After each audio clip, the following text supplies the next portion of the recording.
Hey subbots, this is Eisenhower and JFK and their foreign policy during the Cold War, a summary by yours truly, JMR Talks. Let's get into it.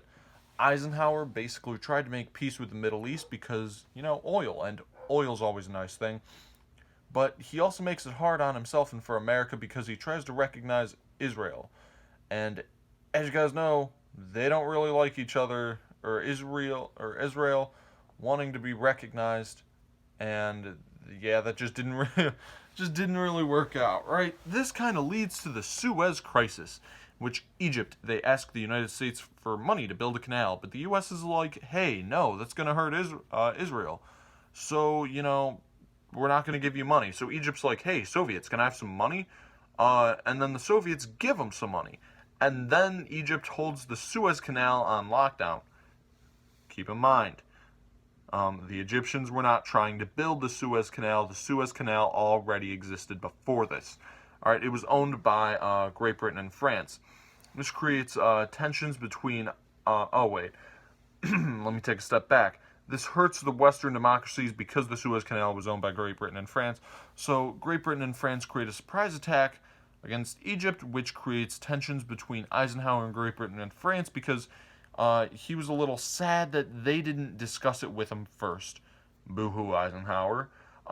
Then the Eisenhower Doctrine pledges military and monetary aid to Mid-Eastern countries to protect them from communism. Notice the theme here during the Cold War, maybe. Alright, cool. Then the OPEC, the Organization of Petroleum Exporting Countries, is founded in 1960 and it protects the rights of oil exporting countries. This creates tensions with the United States for years. Both the United States and Soviet Russia think peace is important, but many high and low tension periods exist during this time. Stalin dies in 1953, and Eisenhower calls for Atoms for Peace plan to reduce tensions. The Soviets remove troops from Austria and create peaceful relations with Greece and Turkey. And this is the first, quote, thaw, end quote, or the Spirit of Geneva. An open skies policy was recommended to basically allow photography of both countries by the other country in order to find out where, nuclear weapons are. This is denied by the Soviets, but this doesn't stop the press from using the term Spirit of Geneva. Then the Hungarian revolt ends this first reduction of tensions. Hungary overthrows the Moscow-backed government. Hungarians want out of the Warsaw Pact.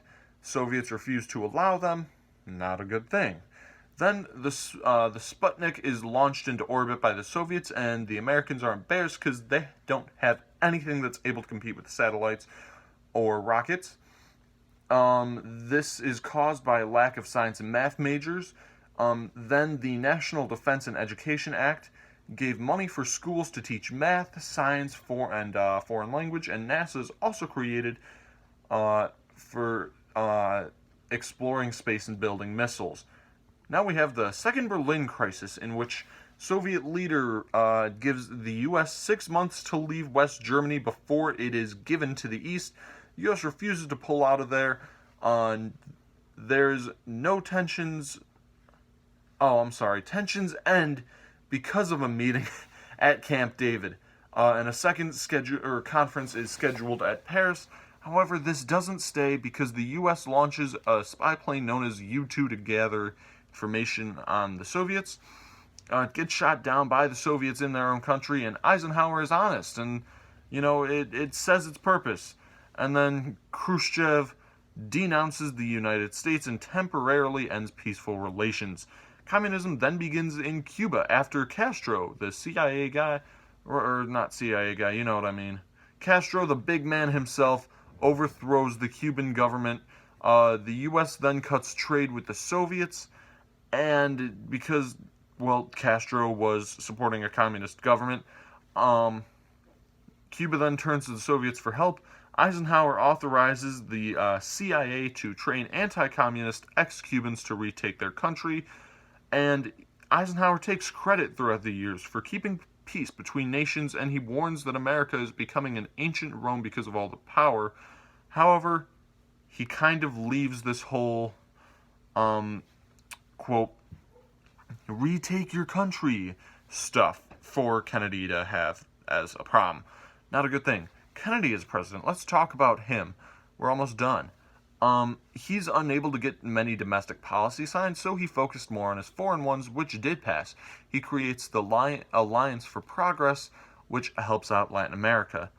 He did make a couple of major mistakes after entering office, which essentially leads to the Bay of Pigs invasion.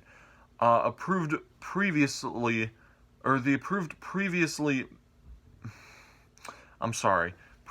I mentioned how this is all kind of going back to Eisenhower approving this whole invasion for the CIA to train him. Now it's finally time for that to happen. Kennedy refuses to send more troops after the people are screwed, though. You know, he's basically like, yeah, go overtake your government, but you guys are all you got. So this leads to them being forced to surrender, and Castro is able to justify this event to get more aid from the Soviets. Soviets also demand that the U.S. pull out of Germany, but the U.S. refuses, so the Soviets build a wall in West Berlin to prevent East Germans from crossing over into West Germany, quote, the capitalist country, quote. Then Kennedy gives a speech saying we have never had to build a wall to keep our people in to justify democracy. Right? Then we get the Cuban Missile Crisis, and this all starts when the U.S. finds out that the Soviets are now using Cuba to build underground nuclear missile launch sites that could hit the U.S. in minutes. Missiles, not the sites themselves. Kennedy responds by placing naval blockades around Cuba until the weapons are removed, and Khrushchev agrees to remove missiles from the country if the U.S. promises to not invade Cuba again. They're basically like, hey, we won't kill you if you don't invade our country. And U.S. is like, cool, let's do it. This also, one of the other causes of this is a communication hotline that is established directly between D.C. and Moscow for the countries to speak directly with each other during a time of crisis.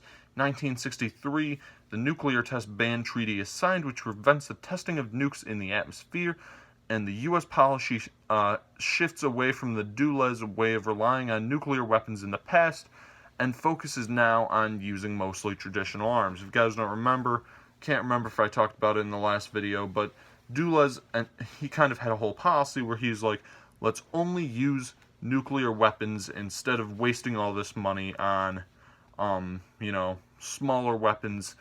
Nuclear weapons are much more effective. That's all I have for this video.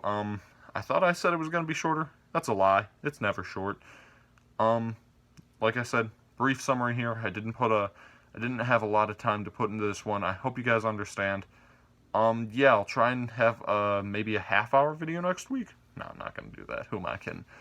So yeah, like the videos if you haven't already, subscribe, and I might come out with actual content that's not just A-Push Talks or U.S. History Talks.